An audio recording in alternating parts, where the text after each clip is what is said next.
Buenas tardes para todos.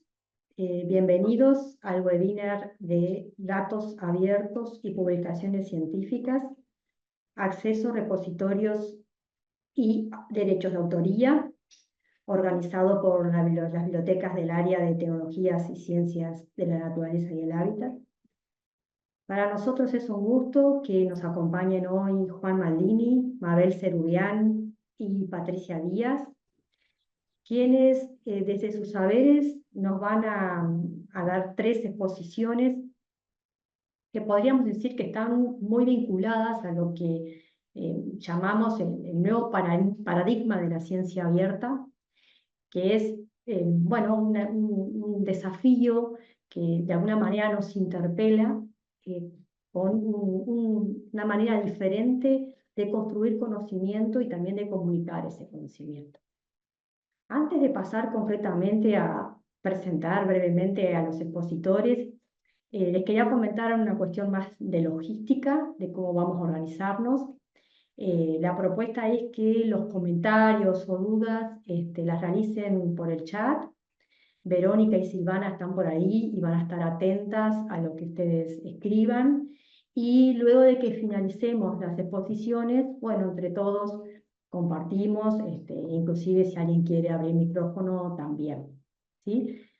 Primero entonces voy a presentarlos brevemente. Juan Maldini, licenciado en Bibliotecología, maestrando en Información y Comunicación de la UDELAR, gerente de Servicios Digitales de la ANI, miembro del Consejo Directivo de la Referencia Red Latinoamericana para la Ciencia Abierta. Mabel Serubián, magíster en Dirección Estratégica de Tecnologías de la Información por la Universidad Europea Miguel de Cervantes, en España, diplomada en Gestión de Bibliotecas Universitarias, Universidad Veracruzana de México, licenciada en Bibliotecología, Universidad de la República, en Uruguay, directora del Departamento de Sistemas Documentales del Servicio Central de Informática, UDELAR, coordinadora del Repositorio Institucional Colibrí, representante de la Universidad de la República ante la Red BAEC.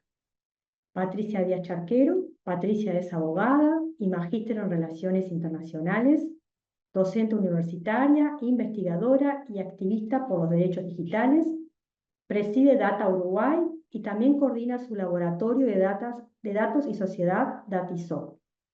A nivel regional es coordinadora de la Alianza de la Sociedad Civil Latinoamericana para el Acceso Justo al Conocimiento, Alianza A2K Latinoamérica. Así que bueno, con estos currículums extensos, espero que les sea útil el webinar y bueno, damos comienzo a Juan con su primera presentación.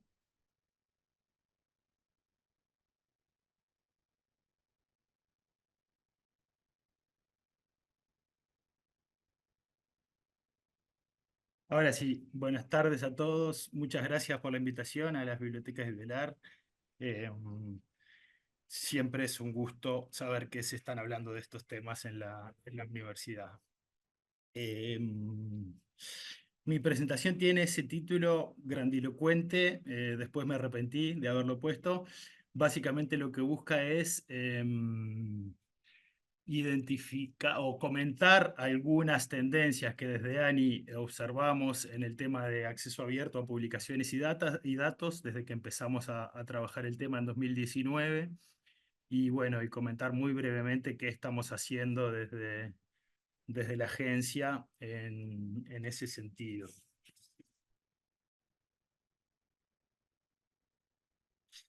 La primera tendencia que quiero mencionar es una tendencia al crecimiento del acceso abierto. El total de las publicaciones científicas que se generan a nivel mundial viene creciendo sostenidamente, dependiendo la fuente, pero más o menos se habla de unos 5 millones o 6 millones de artículos a nivel global. Esto incluye artículos en revistas científicas, pero también en actas de conferencias.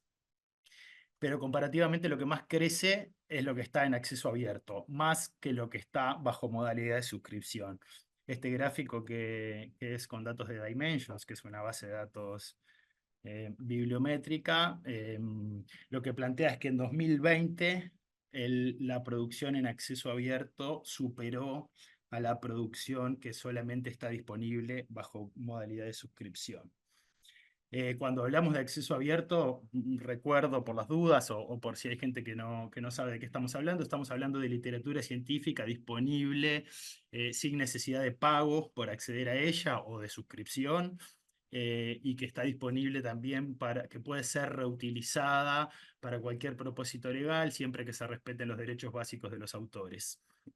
Este movimiento que surge a fines de los 90 y se consolida a principios de 2000 con algunas declaraciones fundacionales, surge en respuesta a la crisis de las revistas, que se le llamó, que es cuando en los 90 las bibliotecas de las universidades en todo el mundo, no estoy hablando de América del Sur, empezaron a tener problemas para pagar las suscripciones de acceso a literatura científica en un mercado muy concentrado, con unos pocos actores, con márgenes de ganancia increíbles, con incrementos en los costos anuales por encima de la inflación global en dólares, y ante la contradicción de que las propias instituciones que generaban esos resultados de investigación después tenían que pagar, no tienen que pagar para poder acceder a ellos.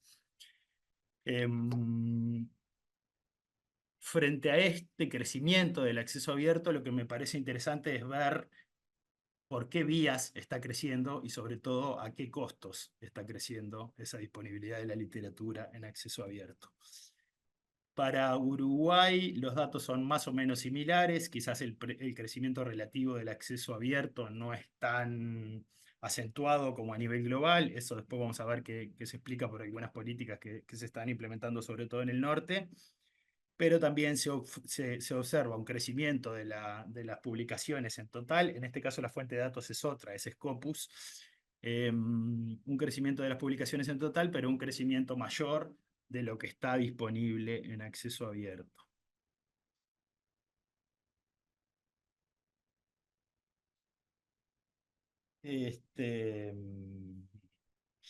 Bueno, en esto que decíamos de por qué vías y a qué costo está creciendo el acceso abierto. Hay, sobre todo en algunas disciplinas, una asociación muy clara entre acceso abierto y pago por publicar. Esto tiene una razón, no es porque sí, no es caprichoso. Sin embargo, el acceso abierto, cuando surge en una de sus declaraciones fundamentales, plantea dos vías para llegar a ese acceso irrestricto, universal a la literatura científica, alternativas a la ruta paga que ahí aparece en rojo, ya sea a través de suscripciones o por descarga de artículos, es decir, pagando por cada artículo que me leo o que me descargo. Este panorama después se fue complejizando, empiezan a aparecer otras denominaciones, otros colores. Por ejemplo, la ruta dorada, a medida que las editoriales comerciales se van adueñando cada vez más del término, o por lo menos las personas lo vamos asociando cada vez más,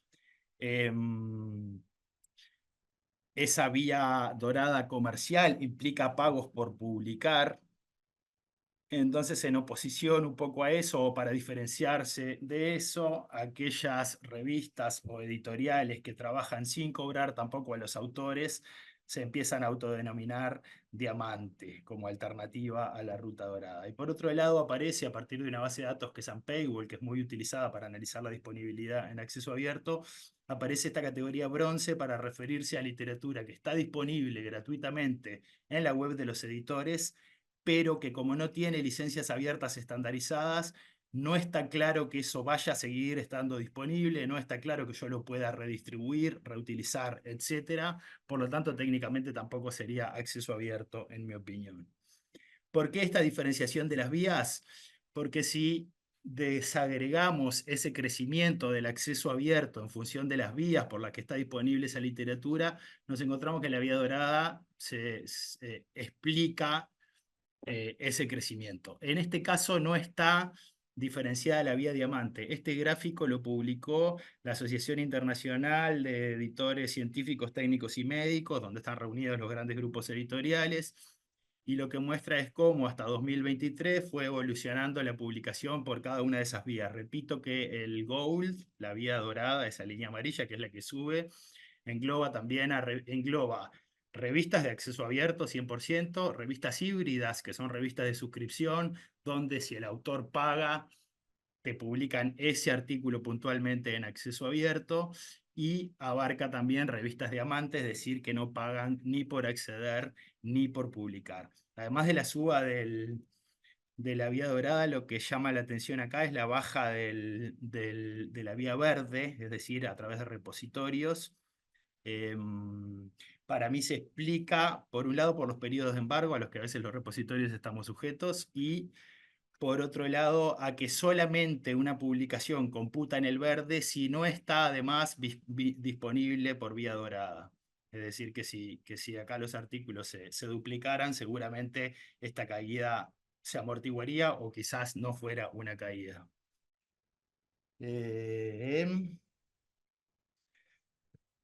Entonces, los editores comerciales paulatinamente fueron respondiendo a los requisitos de los financiadores, de las instituciones, de que la literatura quedara disponible para todos, cobrando esos APC, la sigla por Article Processing Charges, costos de procesamiento de artículos, que a veces llegan a valores increíbles. Por ejemplo, una PC para publicar un artículo en acceso abierto en la revista Nature está arriba de los 11.000, o no me acuerdo si no de los 12.000 dólares, y estamos hablando de un costo promedio entre los 2.000 y los 3.000 dólares, dependiendo quién lo calcule. ¿Cuánto están recaudando las editoriales por esta vía?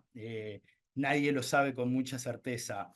Yo hace un tiempito encontré un reporte de esta misma asociación STM que hablaba de 700 millones de dólares para el 2020. Estamos hablando de un mercado global que también, dependiendo de las estimaciones, pero se habla de entre 15.000 y 20.000 millones de dólares lo que mueve en total el mercado de las publicaciones científicas. Algo que de lejos podría parecer un mercado de nicho, de hecho lo es, y sin embargo factura cifras absurdas. Entonces les decía que esta misma STM habla de 700 millones de dólares para 2020, pero algunos estudios, por ejemplo, esto es un preprint de un grupo de una universidad canadiense que está muy activa en estos temas, estima solamente para las 6 editoriales más importantes en acceso abierto, estamos hablando de Elsevier, Wiley, Springer Nature, Frontiers, MDPI y PLOS ONE, estima que para 2023 estaban facturando esa friolera que aparece ahí y que no me deja ver este cartelito del... Ah, no, perdón, lo tengo en el eje. 2.500 millones de dólares para 2023 y una tendencia al alza fuerte y sostenida.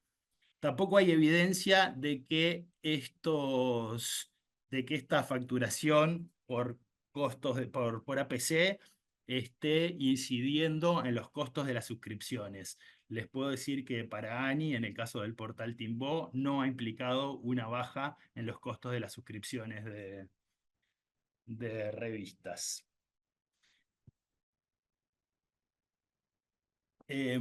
Para Uruguay tampoco tenemos datos muy certeros, pero sí tenemos este artículo de Juan Pablo Tosar, publicado en una revista de Laudelar, Informatio, en 2022, que hace una estimación de cuánto podríamos estar pagando en APC a partir de los precios de lista de las revistas que tienen listados sus costos de APC, y sacando los datos de los artículos de Scopus, que te trae la información sobre el estatus, sobre la vía de acceso a ese artículo a partir de la base de datos Unpaywall que mencionaba hoy.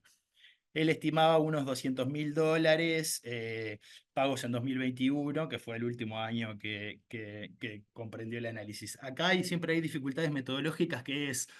Está bien, el precio de lista es esto, pero en los casos de autorías de distintas instituciones, muchas veces de distintos países, no sabes quién pagó esos APC, si los pagó una institución uruguaya, si los pagó el socio, el coautor español, porque tienen un acuerdo transformativo que cubre esos costos, y tampoco se sabe si las editoriales tienen políticas de exoneraciones y descuentos de esos costos, que las aplican más o menos estandarizadamente en función de del país o de la institución a la que llegan. Entonces, son siempre estimaciones, pero estamos hablando de que por lo menos estaríamos invirtiendo de dineros públicos unos $200.000, yo insisto, creo que es más, además la tendencia al alza, y esto ya pasaron 3 años, adicionales a lo que estamos pagando por suscripciones, que tampoco sabemos cuánto es.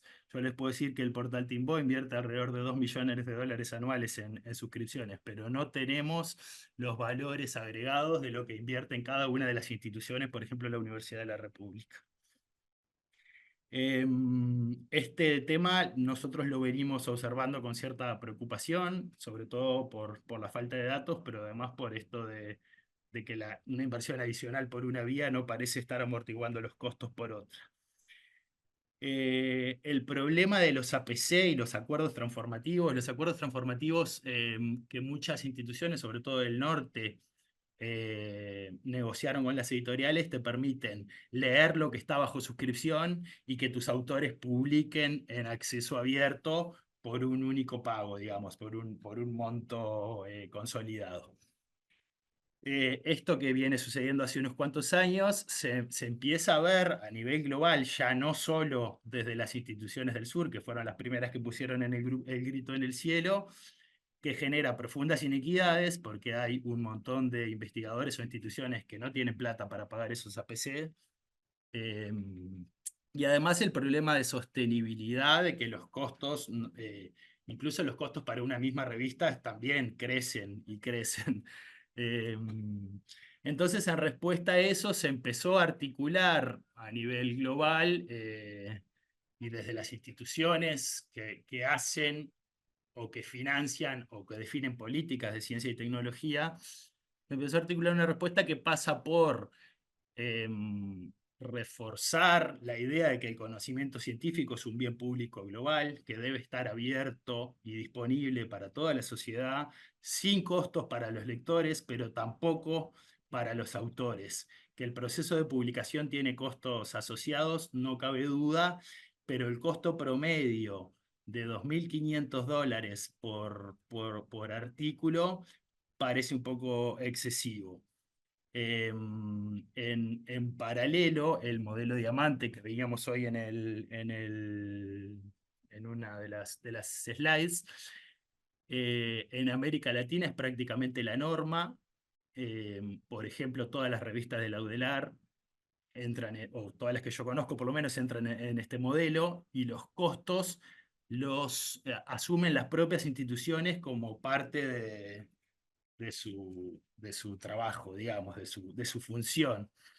Este modelo cada vez recibe más atención en el norte, sobre todo en Europa. Hay algunos proyectos importantes con mucha plata que lo que buscan es fortalecer esta vía y tratar de disputarle el prestigio a través de vía diamante a las grandes editoriales comerciales, y por otro lado el fortalecimiento de la vía verde, que ya lo vimos, de repositorios. Algunos ejemplos de documentos de política que van en esta línea, y puse solo algunos, hay miles. La recomendación de la UNESCO sobre ciencia abierta, publicada en el 2021, las conclusiones del Consejo de la Unión Europea de 2023 sobre una publicación académica de alta calidad, transparente, abierta, fiable y equitativa. La Unión Europea viene trabajando fuerte hace mucho el tema del acceso abierto, pero las políticas de Europa hasta hace un par de años estaban muy centradas en el pago de APC y los acuerdos transformativos.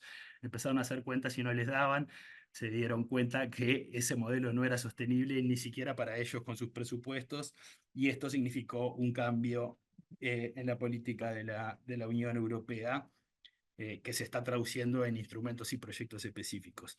A nivel nacional no hay una política nacional de acceso abierto, ni nada que se le parezca. Hay algunas políticas institucionales como la de ANI y la de Laudelar, que hemos comentado en más de una ocasión. Pero a partir del año pasado y a iniciativa de la DICIT, la Dirección de Innovación, Ciencia y Tecnología del MEC, se elevó a la RECIT, que es la reunión especializada en ciencia y tecnología del Mercosur, una iniciativa para elaborar una recomendación sobre ciencia abierta. Se formaron equipos en cada país que se estuvieron reuniendo, Y lo que surge es una recomendación que todavía no está aprobada, por eso no está linkeada. Sí está aprobada por la RECIT, pero no por el Grupo Mercado Común y luego firmada en la Cumbre de Presidentes, entonces no se puede divulgar mucho, pero que también va por este lado, de que la importancia de que los resultados de investigación científica estén disponibles y reutilizables por todas las personas, pero sin asumir costos excesivos en favor de las editoriales que impidan a los investigadores de países o instituciones con menos recursos poder publicar en las vías más usuales de comunicación científica en su especialidad. No sé cómo estoy de tiempo, creo que bien. Cualquier cosa me avisas, Alicia. Me iba a poner el cronómetro, pero me olvidé. Sí, sí, te aviso, sí, estás bien. Entonces Son y decíamos, 24. dos vías alternativas en las que se busca reforzar a partir del abuso de los APCs. La revista de acceso de diamante, acá es simplemente una gráfica de cómo ha crecido a lo largo de los años las revistas diamante que no cobran ni por acceder ni por publicar. En el directorio DOAG, los datos de 2020 son solo 6 meses, eso explica el valor tan bajo, llama un poco la atención la caída de 2018, no tengo elementos para comentarlo. Este comportamiento es más o menos similar al de las revistas comerciales de acceso abierto, eh, lo cual de alguna forma refleja el crecimiento de la edición en acceso abierto, tanto por editoriales comerciales como por editoriales no comerciales, que en general son universidades, sociedades científicas, institutos de investigación. Otra tendencia bastante marcada en los últimos años es la publicación de preprints. ¿Qué son los preprints? Son papers que todavía no fueron enviados, no fueron sometidos a revisión por pares a través de una revista, en el clásico proceso, digamos, donde el autor manda un manuscrito, se designan uno o dos revisores, los que sean, que dan feedback, recomiendan publicar o no, ajustes, etc. Esa versión preprint, es decir, antes de ser enviada a la editorial, cada vez más es un vehículo de comunicación científica. Hay toda una discusión sobre la validez de esos resultados en la medida que no han pasado por el proceso de revisión que se supone asegura la integridad y la fiabilidad de las publicaciones, pero es una realidad que cada vez se comparten más. Cada vez hay más repositorios de preprints. Esta gráfica lo que muestra es la cantidad de preprints en valores absolutos desde el 90 hasta el 2020, pero además tira un porcentaje en relación al total de artículos publicados, que no sabemos de dónde toma el número total de artículos publicados, que como ya vimos, dependiendo de la fuente, el número puede variar. Muchas veces estos repositorios de preprints, además, han empezado a incorporar mecanismos de evaluación abierta, es decir, los propios usuarios pueden actuar como revisores y hacer sus comentarios, sus sugerencias, sus objeciones. A veces se puede designar en el repositorio a un par de revisores específicos porque son expertos en el tema. Y estos repositorios lo que permiten es comunicar mucho más rápido los resultados de investigación. En pandemia por COVID-19, la publicación de preprints fue fundamental para que el desarrollo de vacunas y el conocimiento del fenómeno, digamos, pudiera desarrollarse mucho más rápido. Bueno, identificadas estas tendencias en la comunicación de resultados a través de publicaciones, ¿qué está haciendo ANI? Bueno, ANI desde 2019 hizo una apuesta por la vía verde de los repositorios institucionales. En ese momento la decisión se fundó en que un 90 y pico largo por ciento de lo que estaban publicando los investigadores uruguayos podría estar disponible en un repositorio institucional por las políticas de los editores, sin costos, sin afectar los contratos que los autores habían firmado con esos editores, y ese porcentaje más o menos se mantiene. Nosotros lo que hacemos es coordinar el Sistema Nacional de Repositorios, donde las distintas instituciones vuelcan sus contenidos. La Universidad de la República, a través de Colibrí, claramente el más importante en términos de cantidad de contenidos. Por otro lado, estamos obligando a que todos los proyectos de I+D y becas financiados por ANI declaren sus productos, las publicaciones resultantes de esos proyectos, y las hagan disponible en acceso abierto en el repositorio de la institución que ejecuta el proyecto o en algún repositorio de este sistema nacional. Siempre respetando las cesiones de derechos previas a editores. Es decir, si la revista en la que yo publiqué solo me permita mandar la versión aceptada, es decir, evaluada por pares, pero no la versión final del editor, y con un periodo de embargo de 6 meses, eso es lo que se le exige al beneficiario. Si no permite el depósito de ninguna versión ni en ningún plazo, se exonera de esta obligación. Es decir, no estamos condicionando dónde publicar, no le estamos diciendo a los beneficiarios tienen que publicar en acceso abierto, les estamos diciendo publiquen donde quieran o donde puedan, pero siempre que sea legalmente posible pongan una versión de eso en el repositorio de su institución. Esto es importante para la institución, que muchas veces ni siquiera sabe lo que producen sus investigadores. Esto es importante para el país, que no sabemos qué están produciendo nuestros investigadores, más allá de lo que nos diga Scopus o Web of Science, que como sabemos son fuentes sesgadas y limitadas. ¿Qué más Te estamos haciendo? queda Sí, pocos minutos ya, Juan, ¿eh? Te quedan voy 2 o 3 rápido. minutos. Voy rápido. Fortalecimiento de las revistas científicas nacionales, todas ellas de acceso, o casi todas de acceso abierto diamante. ¿Cómo? Financiando proyectos de capacitación y de consultoría a través de la Asociación Uruguaya de Revistas Académicas. Esto es algo que empezamos a hacer el año pasado, y como de a poquito y tanteando. Y por otro lado, para tener esos datos que no tenemos de cuánto estamos gastando en APC, le estamos pidiendo a los proyectos de investigación financiados por ANI que si están invirtiendo parte de esos fondos en pagos de APCs, que lo registren en un ítem específico para poder después tener esos datos. Última tendencia a la que me quiero referir, la apertura de datos de investigación. Es un fenómeno más reciente, pero en los últimos 5 años ha explotado los datos de investigación, es decir, que pueden ser de cualquier tipo y que en sentido amplio se entiende como dato de investigación. La evidencia comúnmente aceptada en una comunidad académica específica que sustenta la publicación de resultados. Estamos hablando de datos tabulares, planillas, bases de datos, pero también estamos hablando de imágenes, textos, etcétera, etcétera. También deberían estar disponibles por temas de transparencia, pero además para evitar la duplicación de esfuerzos en las etapas de recolección de datos. Este gráfico que muestra acá, esto ha crecido mucho realmente en los últimos años. Podría mostrar un gráfico de número de repositorios de datos, de conjuntos de datos depositados en esos repositorios, pero esto nos da también una idea de la utilización. Estos son citas en artículos científicos a conjuntos de datos depositados en alguno de estos repositorios que aparecen acá abajo, que son solo algunos repositorios, a lo largo del tiempo. Es decir, que en 2014 prácticamente no se citaban conjuntos de datos en la literatura, hoy se está citando bastante. Los datos surgen de DataCite, que es una base de datos que asigna DOIs y que registra metadatas sobre esos conjuntos de datos publicados. ¿Qué está pasando en Uruguay con esto? Bueno, en algunas disciplinas esto está bien establecido, las revistas les exigen para publicar un artículo que el conjunto de datos esté disponible y los métodos explicados de tal forma que se pueda replicar la investigación. En otras disciplinas esto no existe y es como si algo mucho más lejano.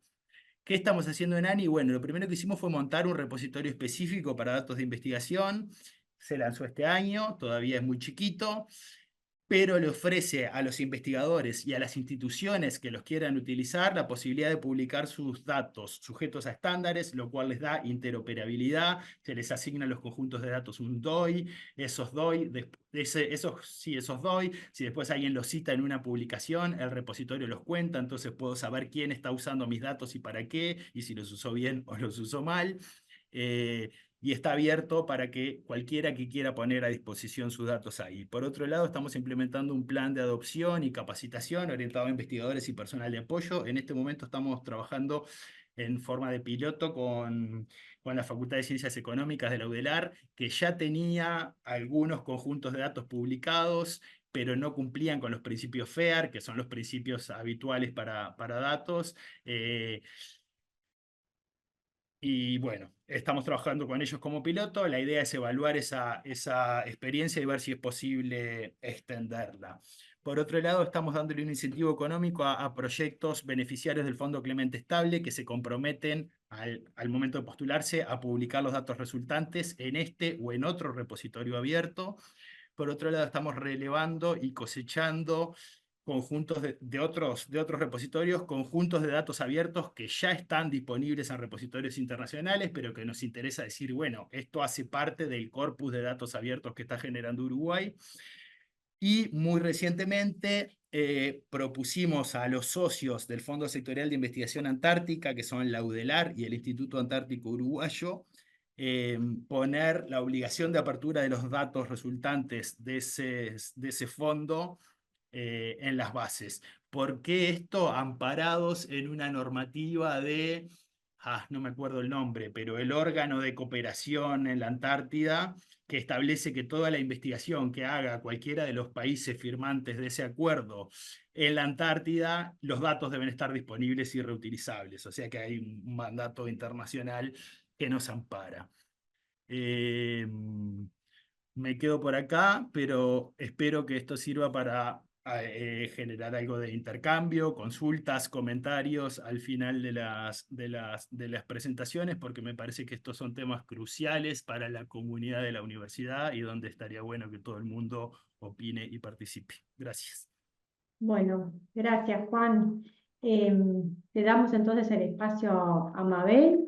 ¿Estás por ahí, Mabel, para compartir pantalla con tu presentación sobre el repositorio microscopio virtual?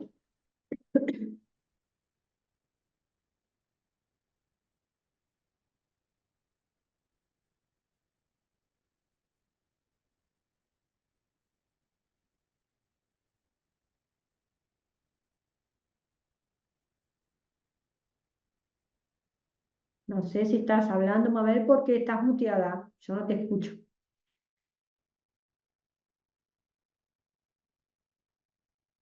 No te escuchamos.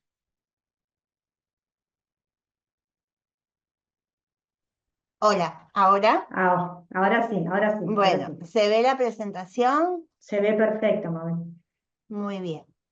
Bueno, muchas gracias por la invitación y por permitirme presentar un nuevo proyecto de la Universidad de la República que se llama Microscopio Virtual. En realidad es un repositorio eh, de imágenes de microscopía. Aquí tienen la URL del microscopio y vamos a ver qué es este microscopio virtual.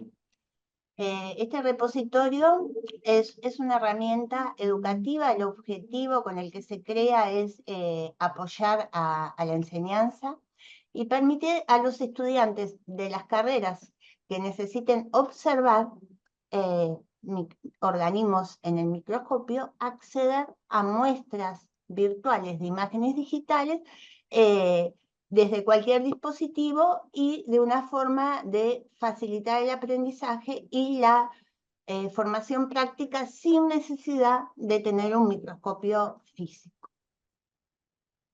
¿Se está viendo como presentación o...? No, no lo estamos viendo como presentación. Bueno, No. a ver si puedo, porque tengo tanta cosa acá que no me está permitiendo. La Un vemos bien, segundito. pero Un no como segundito. presentación. Sí, tranquila. No me está dejando ver el... Esperen un segundo. Ajá.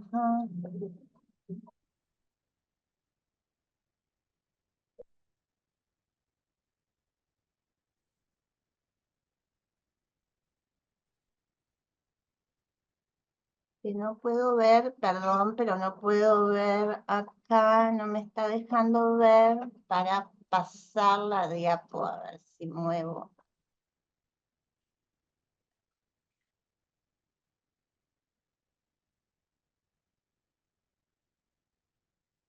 Bueno, no lo encuentro. No puedo acceder a esa parte de la pantalla. A ver si minimizo. Si ahora me permite. No. Bueno, sigo adelante. Les pido disculpas y avanzo. Dale. Bueno, Se- pero, a ver, capaz que sí dejo de compartir un segundo y vuelvo a compartir. Ya con la presentación puesta, en Sí, modo, a ver. ay, capaz que No, pero es que se me vuelve a ver.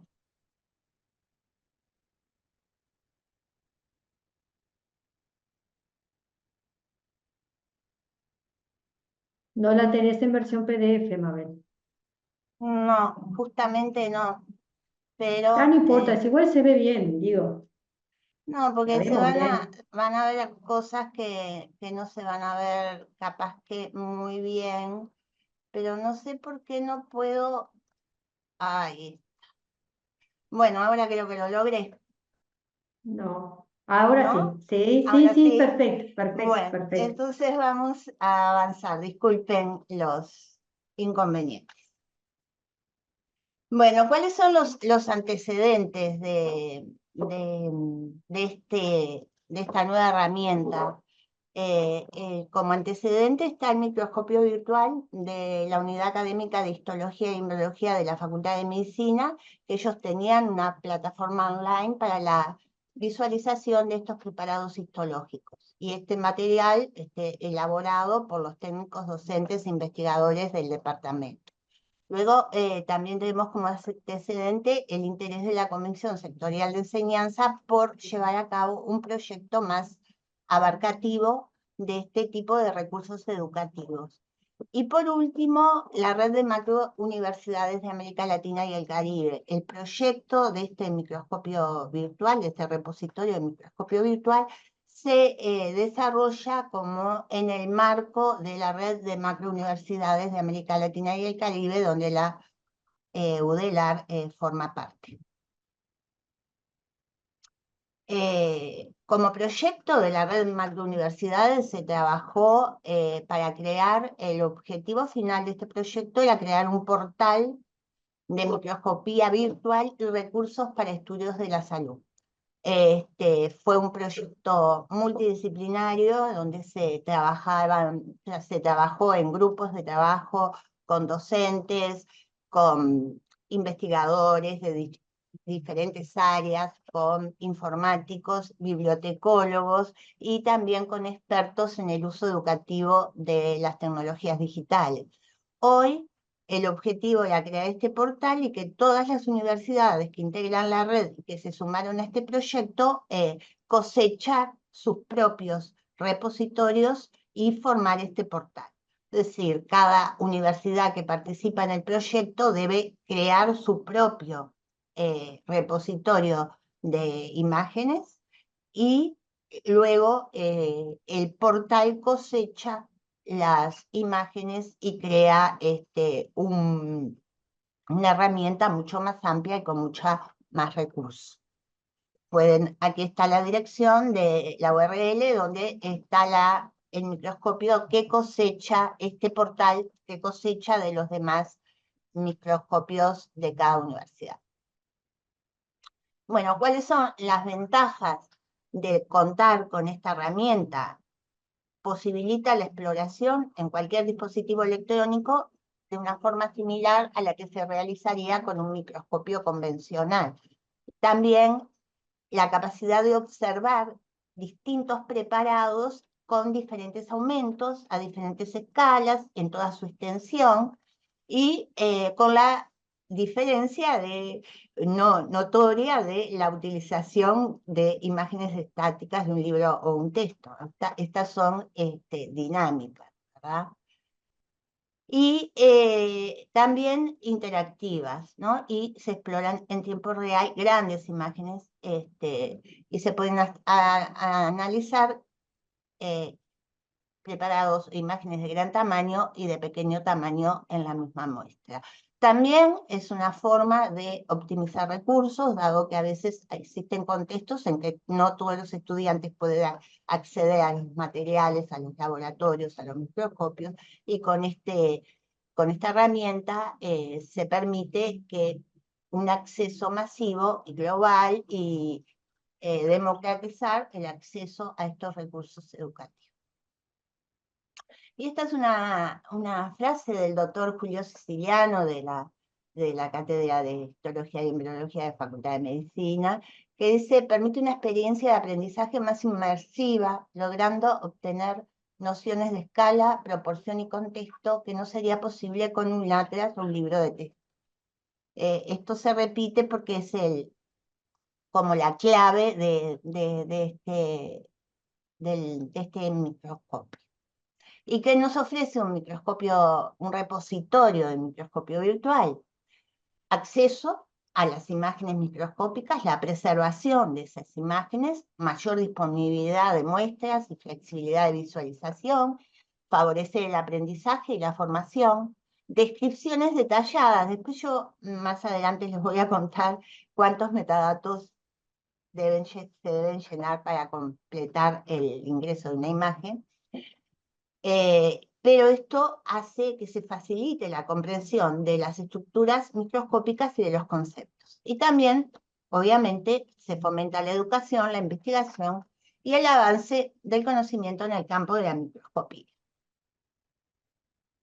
¿Qué tecnología se utilizó? Aquí, al principio, se trabajó mucho, se evaluaron otro tipo de tecnologías, se evaluó un software llamado Homero, se evaluaron recomendaciones que no llegan a ser metadatos, son recomendaciones para este tipo de recursos que se llaman REMBI, pero luego se decidió utilizar, por la experiencia que se tenía en todas las instituciones, DSpace como plataforma software de base. Hoy nuestro repositorio usa la versión 7.6. Como visor de imágenes de código abierto se usa el OpenSea Dragon, que es un visor de código abierto que permite ampliar estas imágenes y verlas en alta resolución.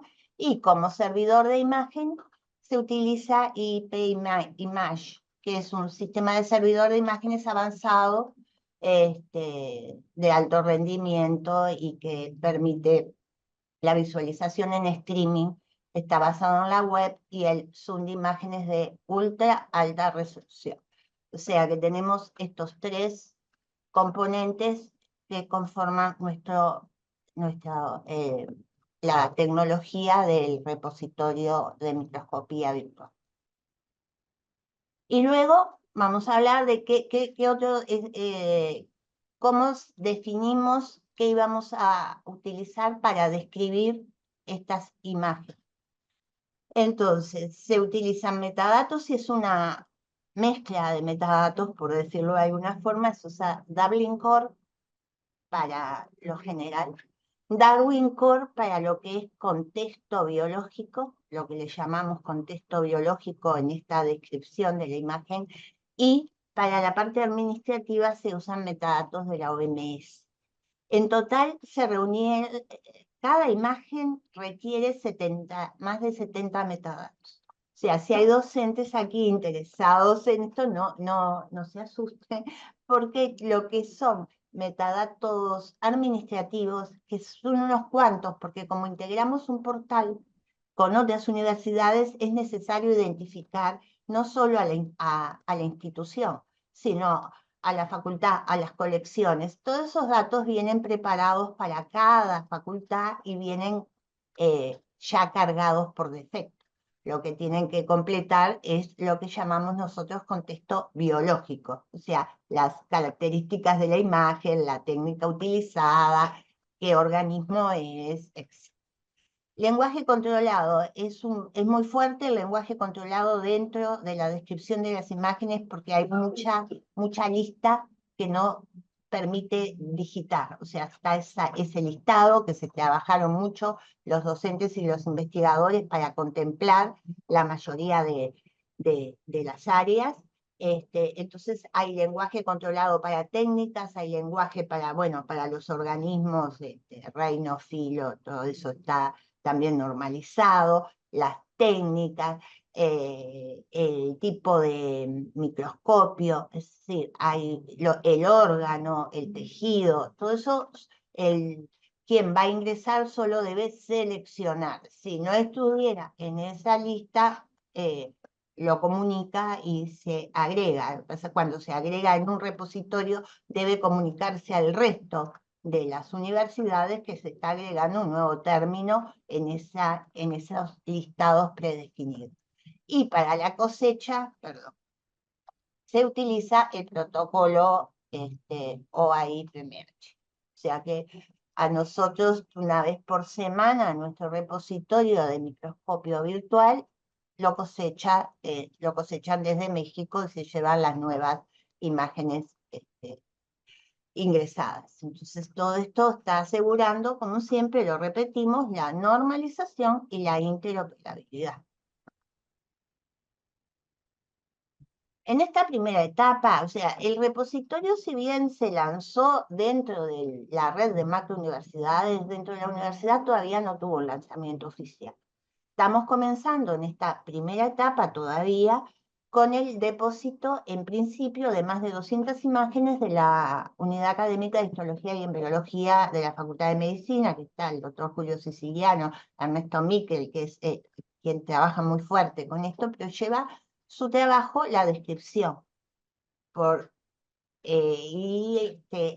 En general a veces no cuentan con el tiempo, porque son los propios docentes que tienen que dar clase o que investigan, que tienen que también completar ingresar estas imágenes.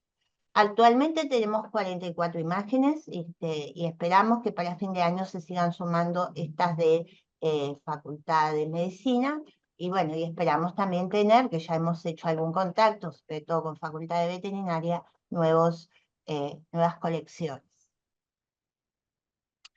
Aquí unos datos ilustrativos, como les dije, que no fue lanzado oficialmente, que mucha difusión y publicidad no ha tenido, pero en el total del 2024 vemos cifras que para nosotros son interesantes de uso del repositorio de microscopio virtual.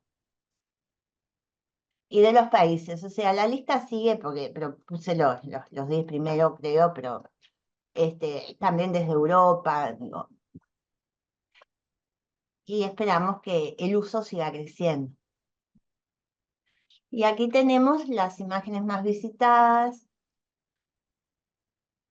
para que tengan una idea de cómo es. Yo ahora, si tengo tiempo, me gustaría mostrarles el microscopio virtual. ¿Y qué nos queda? A corto plazo queremos seguir sumando, incluyendo nuevas facultades que generen este tipo de recurso educativo.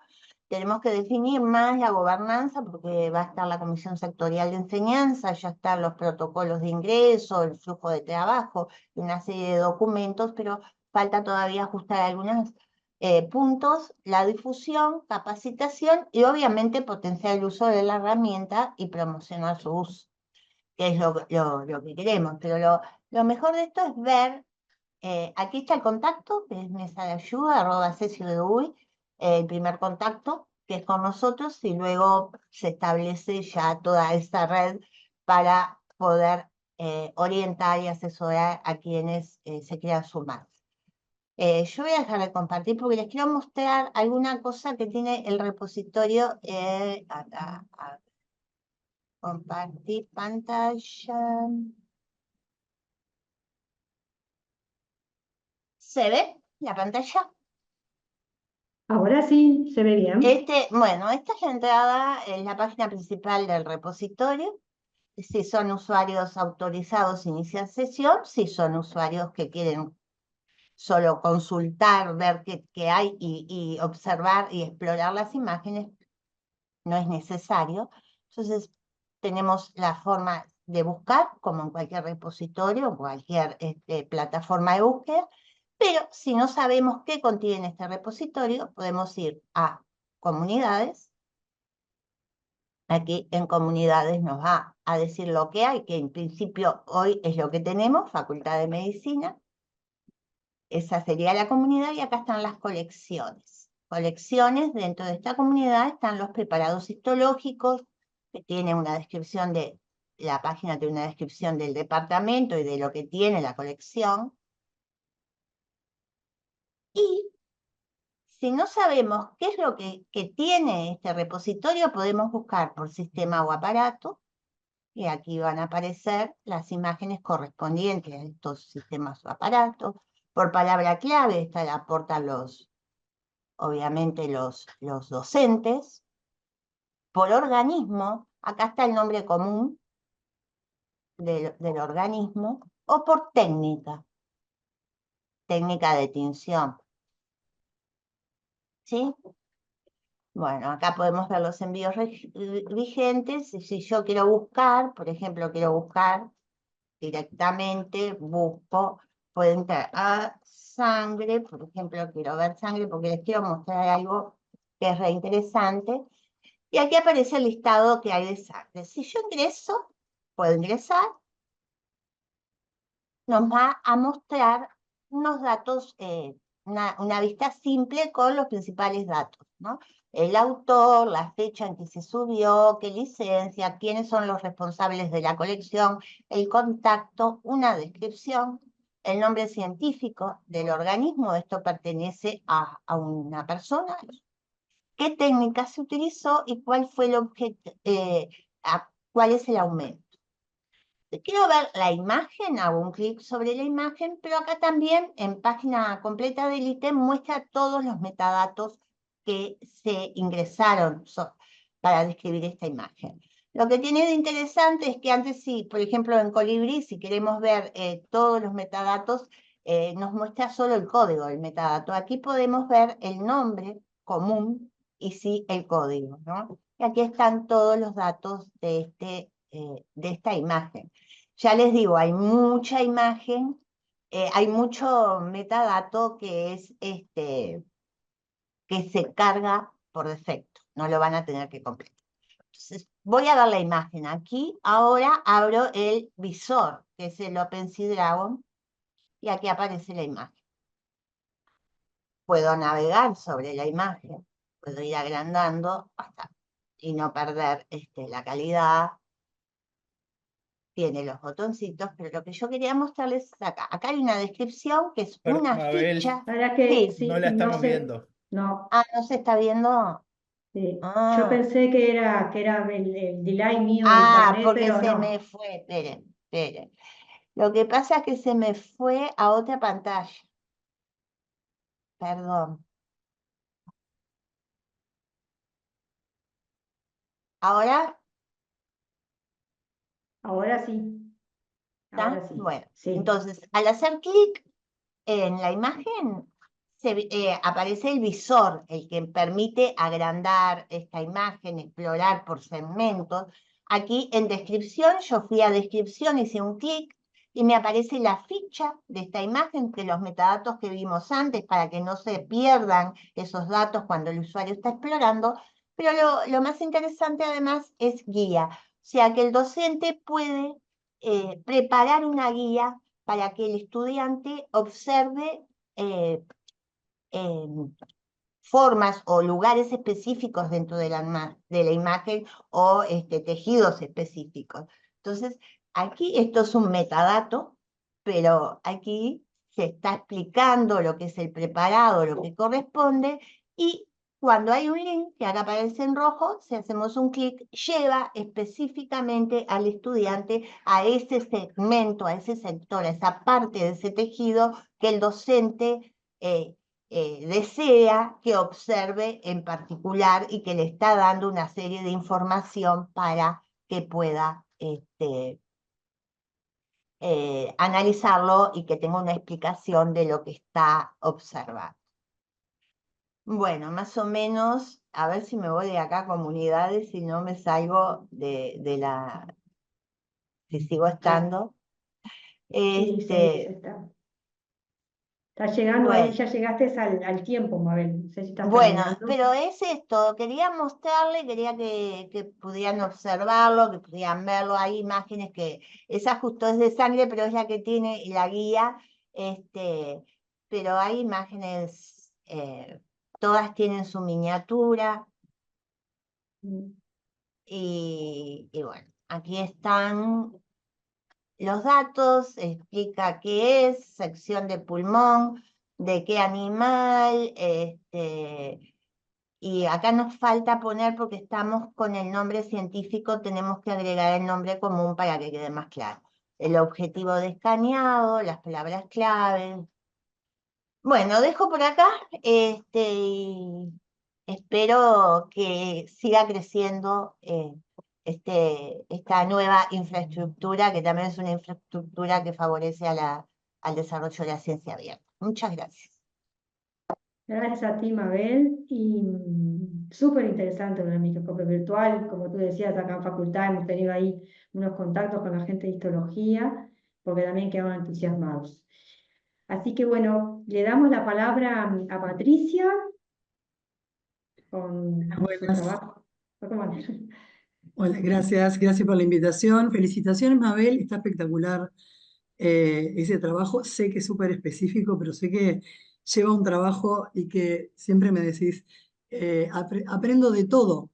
Hay que aprender. Aquí Cuando me uno es llevó mucho, bibliotecólogo, mucho va aprender. colándose con disciplinas que jamás en su vida pensó que se iba a terminar especializando. Bueno, llegó la parte de derechos, nada que ver, o sea, hacemos un salto de Juan Mabel a mí. La idea de hoy, voy a estar compartiendo pantalla, es hablarles un poco de quizá de un problema que está pasando un poco invisible. La presentación se titula La ciencia de datos, los repositorios de investigación ya, abiertos frente al derecho de autor.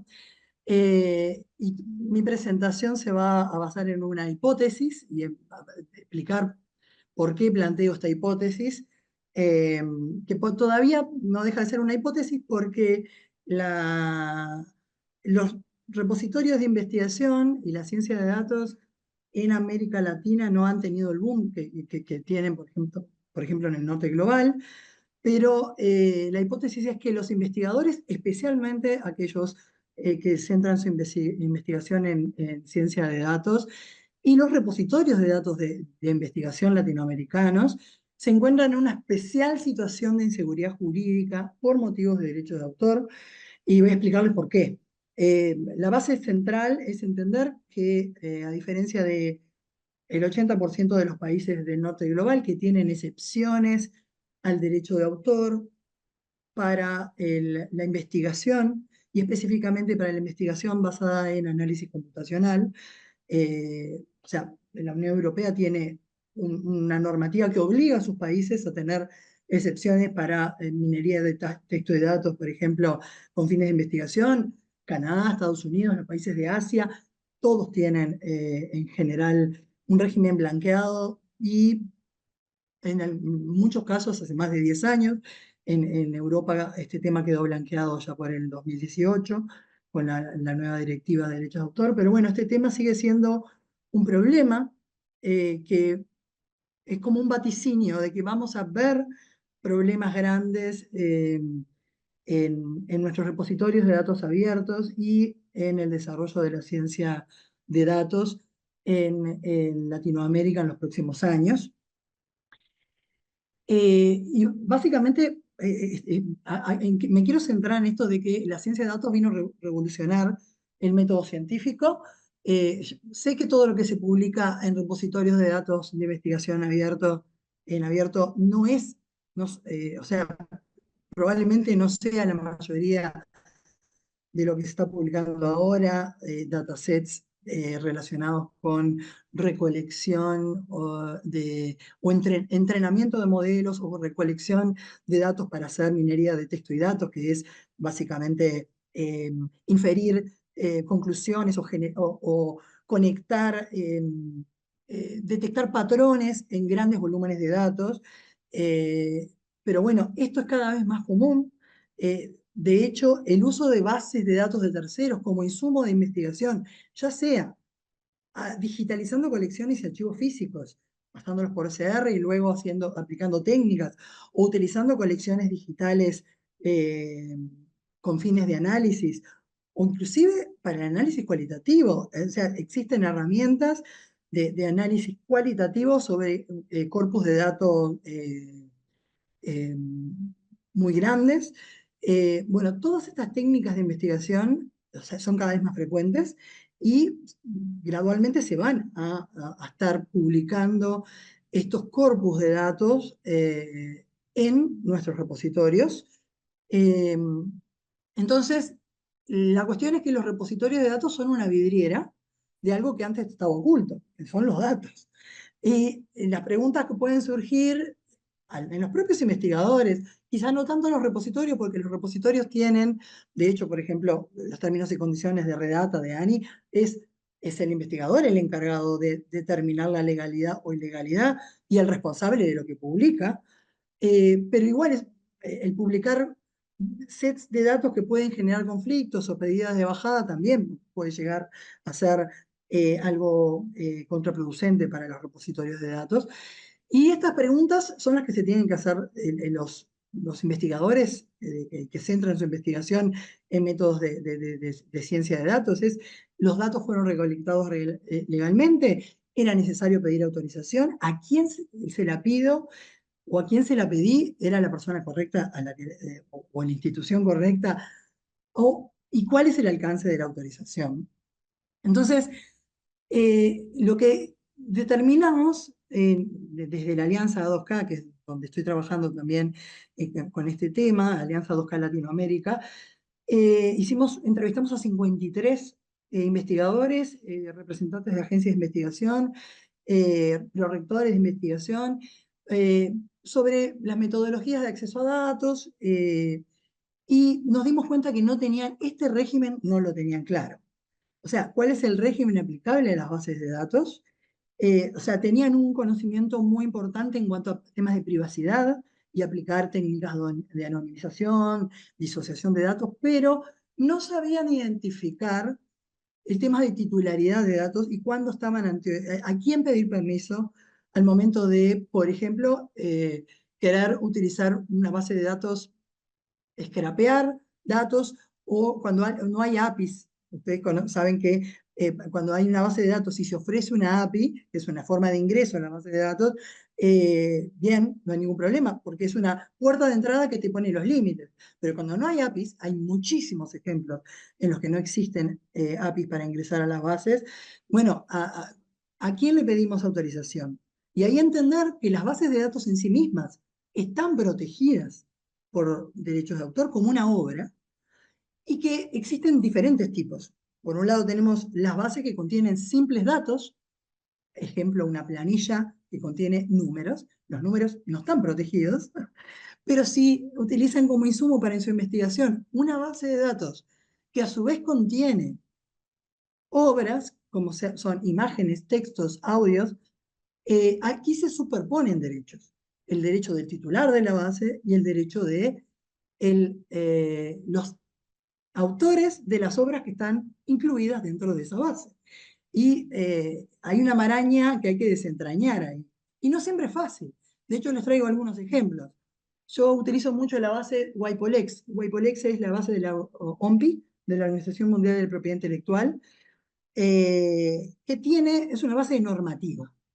De hecho, la normativa en el 99% de los países del mundo está en dominio público. O sea, es una base cuyo contenido es de dominio público. Pero el titular de la base es la OMPI, de hecho la ONU. Ajá. Por lo tanto, la base es una obra, no cualquier base es una obra, tiene que ser original, tiene que haber criterios de selección, de ordenamiento que hagan o sea, un factor humano para la creación de la base, pero en la mayoría de las bases en general tenemos que considerar que están protegidas. Esta está protegida y vamos a ver qué pasa con esa base. ¿Se puede utilizar o no? De hecho, no tiene una API, por ejemplo. Otro ejemplo son las bases de archivos. Muchísimos archivos tienen grandes bases. Un ejemplo acá que pongo es el CDF, el Centro de Fotografía de la Intendencia de Montevideo. Tiene una base de imágenes inmensa, históricas, pero no son, comúnmente los archivos no son titulares son propietarios, titulares de la base, pero no de los contenidos. Puede haber contenidos en dominio público, algunos que hayan sido cedidos, pero de hecho el CDF tiene de todo metido en su base, y no podría, por ejemplo, otorgar autorizaciones válidas para hacer uso de esa base con fines, por ejemplo, de análisis computacional o de entrenamiento de modelos de inteligencia artificial, etc. Por otro lado, tenemos las bases, por ejemplo, de artículos científicos, en las cuales el titular de la base es la editorial y a su vez es claramente el contenido cedido a la editorial, por lo tanto tienen doble titularidad, tanto del contenido como de la base. El problema que suele suceder con estas bases es que prohíben, más allá de que uno esté suscrito, prohíben el uso de la base con fines de minería de texto, por ejemplo. De hecho, muchas veces otorgan permiso de ingreso a través de APIs, pero las APIs comúnmente se limitan a los metadatos. O sea, no dan acceso a texto completo para hacer minería de texto y datos. Un ejemplo, uy, se me borró, no sé qué pasó. Acá. Un ejemplo claro para que vean que no es tan sencillo. Cuando yo estoy trabajando mucho y generando bases legales y quería aplicar técnicas de minería de texto y datos sobre la base de OMPI, me encontré que los términos y condiciones prohíben la minería de texto y datos.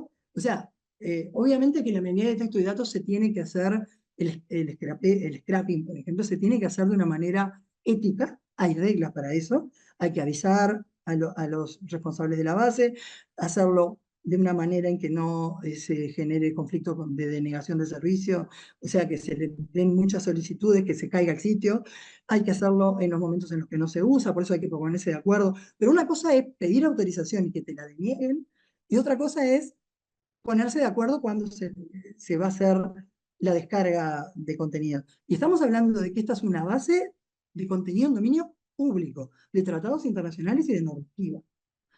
El contenido, además, es de una organización internacional que debería poder disponibilizar, pero en vez de decir, atención, contáctenos para utilizar esta base, no, lo que dice es directamente lo prohíben. Entonces, ante la pregunta de los investigadores para obtener datos para sus investigaciones, ¿es legal scrapear o minar datos de la web? Obviamente que en fuentes que no ofrecen APIs para ingresar, porque ahí ya es claro cuáles son los términos y condiciones, dicen, bueno, vaya a través de la API. O los términos y condiciones no existen muchas veces. Hay sitios que tienen grande cantidad de contenido, les pongo un ejemplo. En realidad, un ejemplo que tiene términos y condiciones muy locos. Estoy queriendo acceder a contenido de órganos deliberativos, transcripciones de comisiones parlamentarias y de sesiones parlamentarias. Están todas publicadas en las páginas web de Uruguay y de América Latina. O sea, todos los parlamentos hacen por políticas de parlamento abiertos en eso. Uruguay prohíbe la minería de texto y datos en la página web del Parlamento. Estamos hablando de contenido también, que debería ser obviamente de acceso público. Estaba queriendo descargar ese material para participar de un proyecto de entrenamiento de un GPT latinoamericano. Y bueno, no pudimos acceder. Entonces, hay muchos mitos a levantar. Un ejemplo es, pagar una suscripción para ingresar legalmente a una base no asegura la posibilidad de minar o scrapear de datos. Está prohibido aunque los términos y condiciones no lo aclaren, la prohibición es la regla. Que la base esté accesible en la web no asegura la posibilidad de minar o scrapear datos. Que los contenidos de la base estén en dominio público tampoco asegura la posibilidad de minar o scrapear datos. Y, lograr una autorización por parte del propietario de la base. Atención, vimos el caso del CDF, que es dueño de la base, pero no del contenido. Otro caso puede ser el archivo de la imagen en la palabra.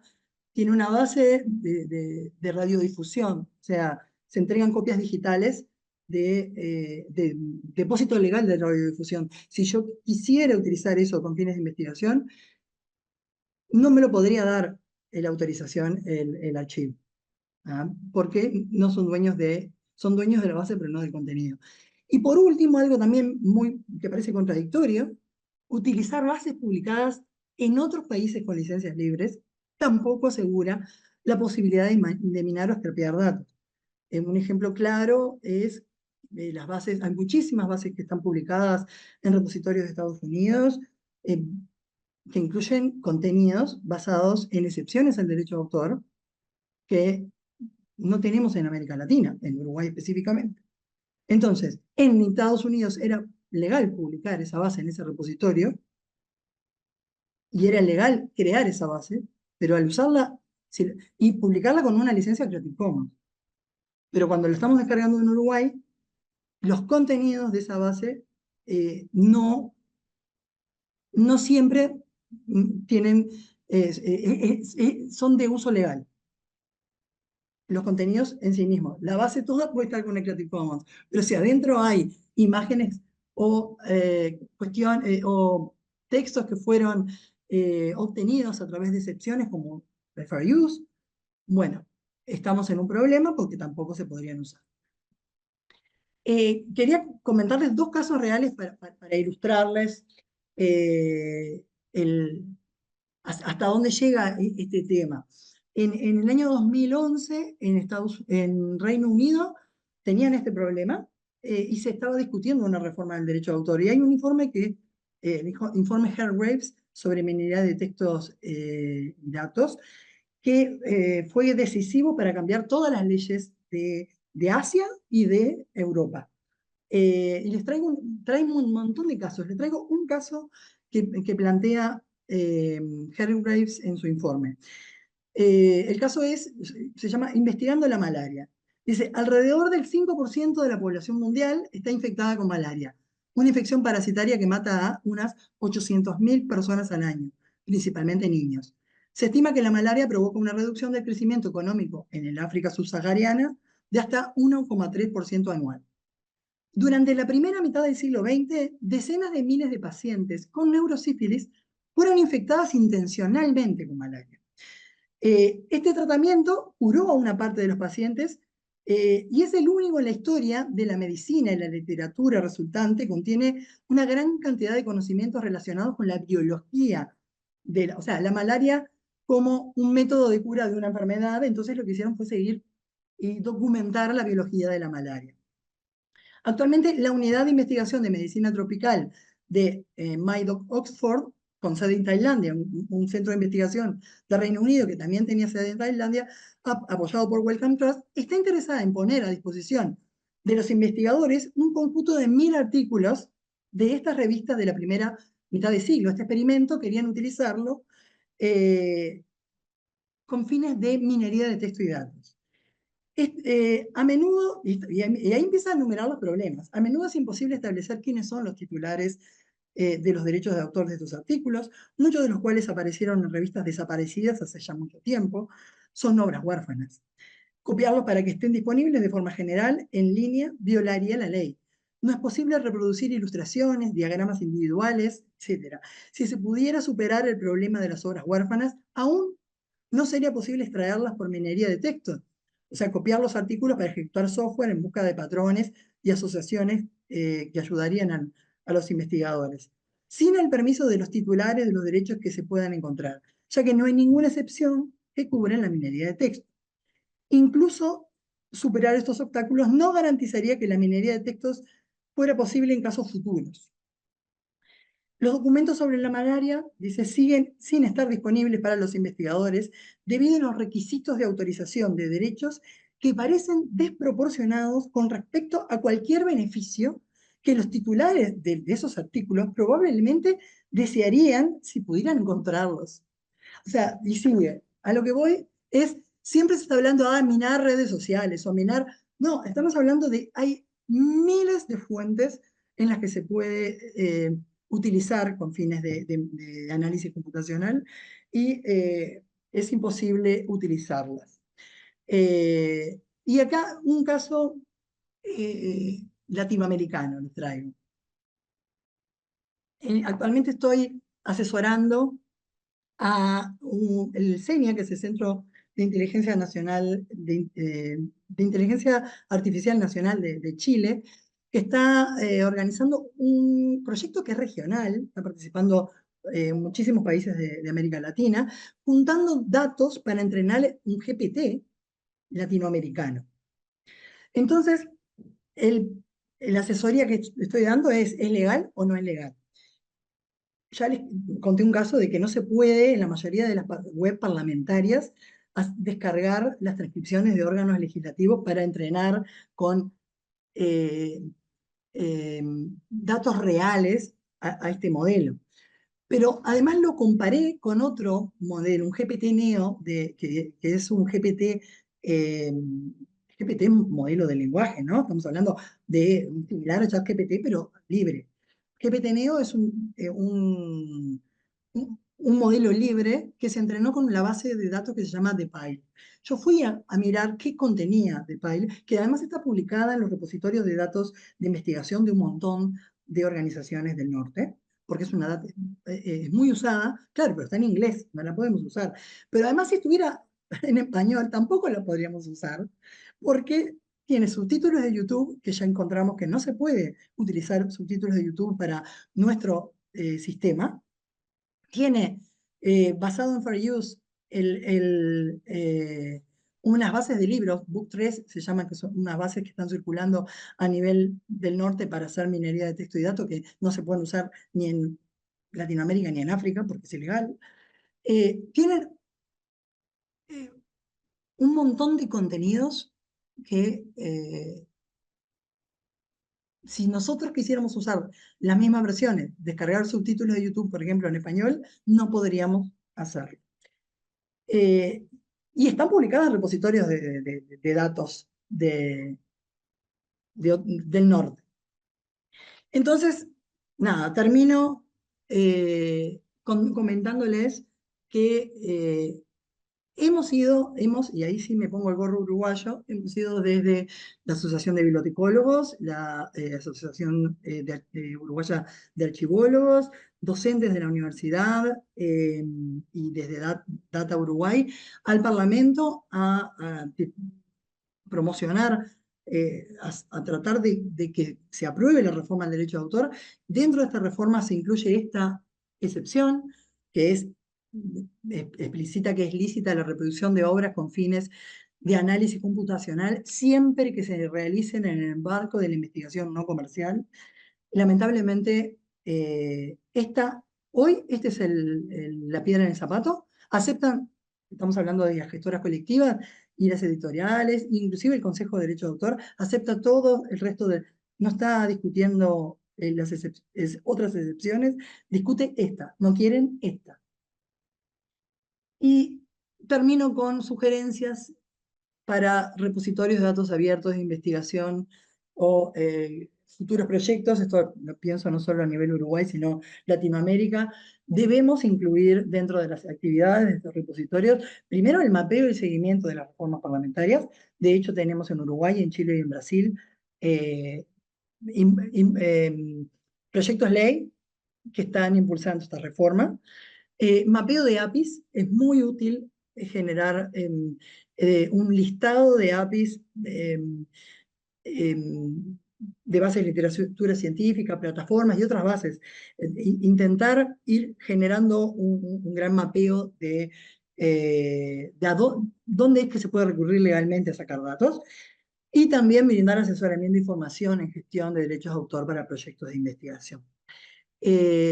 termino presentando a la alianza que actualmente estoy coordinando, que estamos yendo a la Organización Mundial de la Propiedad Intelectual para pelear, formamos parte además del proyecto que se llama Derecho a Investigar, eh, porque hoy el tema de las excepciones al derecho de autor tiene novedades y estas novedades se están tratando a nivel internacional y en Uruguay se están tratando a nivel parlamento. Así que es como para que estén atentos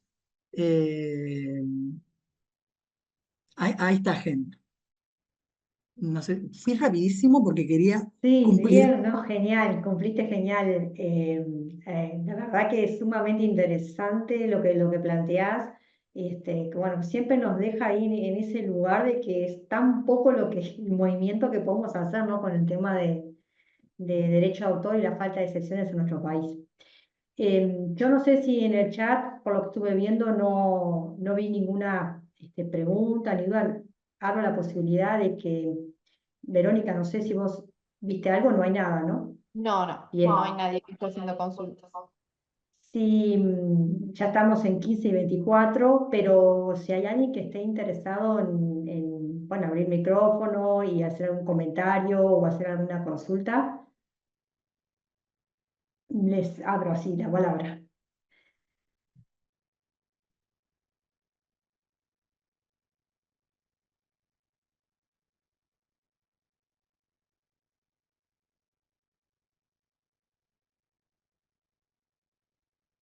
Yo en particular quería preguntarle, mira, bueno, Virginia, agradecer las presentaciones, bueno, gracias a ustedes también por acompañarnos y yo antes de terminar quería preguntarle a Juan con respecto al piloto que estás haciendo en Facultad de Ciencias Económicas, si ese piloto de capacitación que dijiste vos en el tema de cómo presentar datos, está pensado con un grupo de investigadores, está pensado con una política que tiene, digamos, la facultad en particular, eh, participa la biblioteca, a ver si, para un poco para tener ideas, si vos lo pensabas también replicar en otros servicios.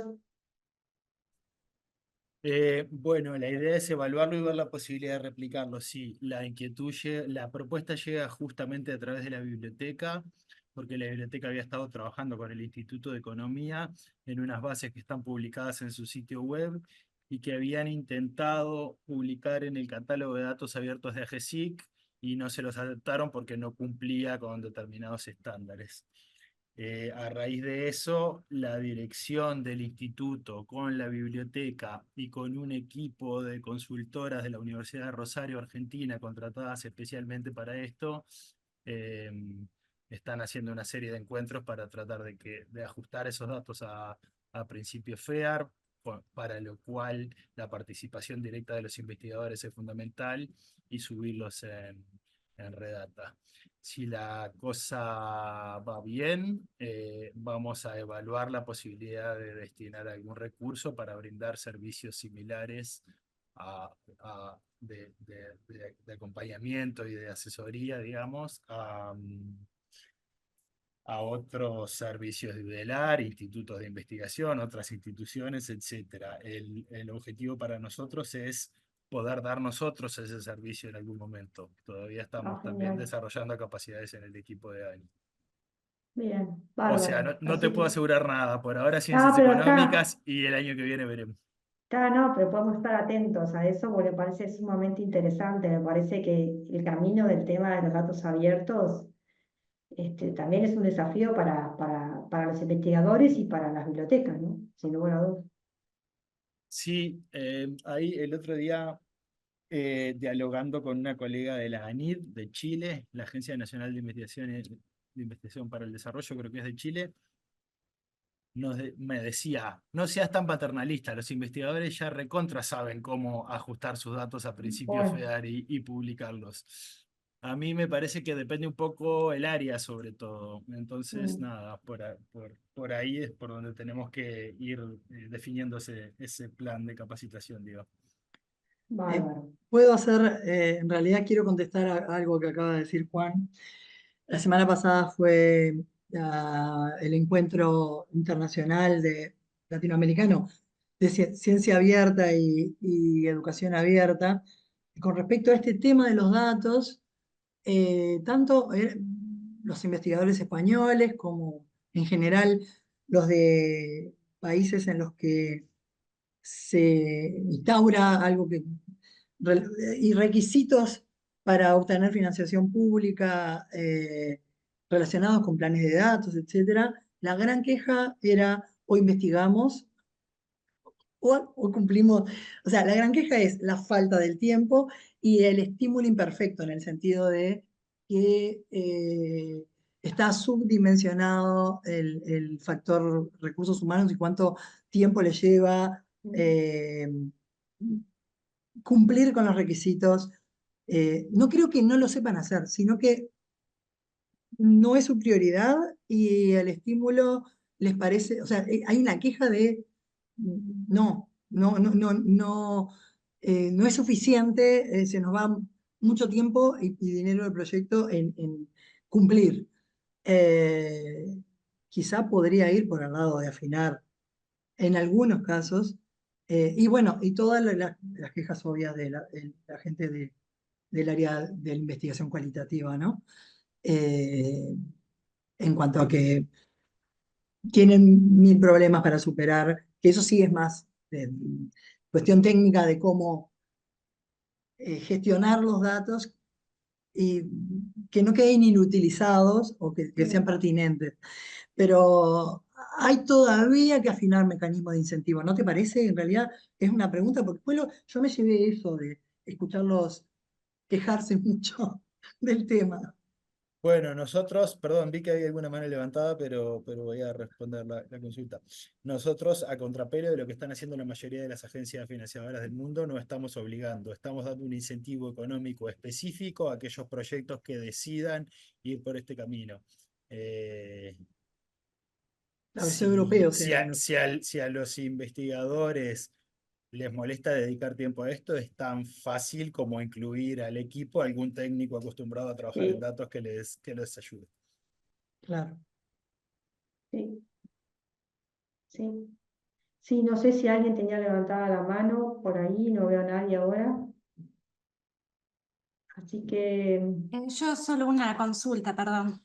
dale. Era para Mabel. Quería también dentro de lo mismo, quería saber si se contempla en algún momento que las bibliotecas también puedan ayudar al repositorio de microscopio. Si bien es una información compleja, digo, pero también va a llegar un momento que los docentes, si eso se expande, no van a poder también con tantos ingresos y datos. Nada, muchas gracias. Gracias, Andrea. Mira, yo siempre considero que, y siempre lo digo sin consultar con mis colegas, pero considero, porque sé que siempre están todos los colegas dispuestos a ayudar y colaborar en todo lo que sea herramientas y facilitar los recursos que queden liberados, que se pueda generar nuevas plataformas y ayuda. Si bien yo dije, yo tuve que aprender, sí, tuve que aprender, porque estás manejando nuevos datos que no estaba acostumbrada a manejar.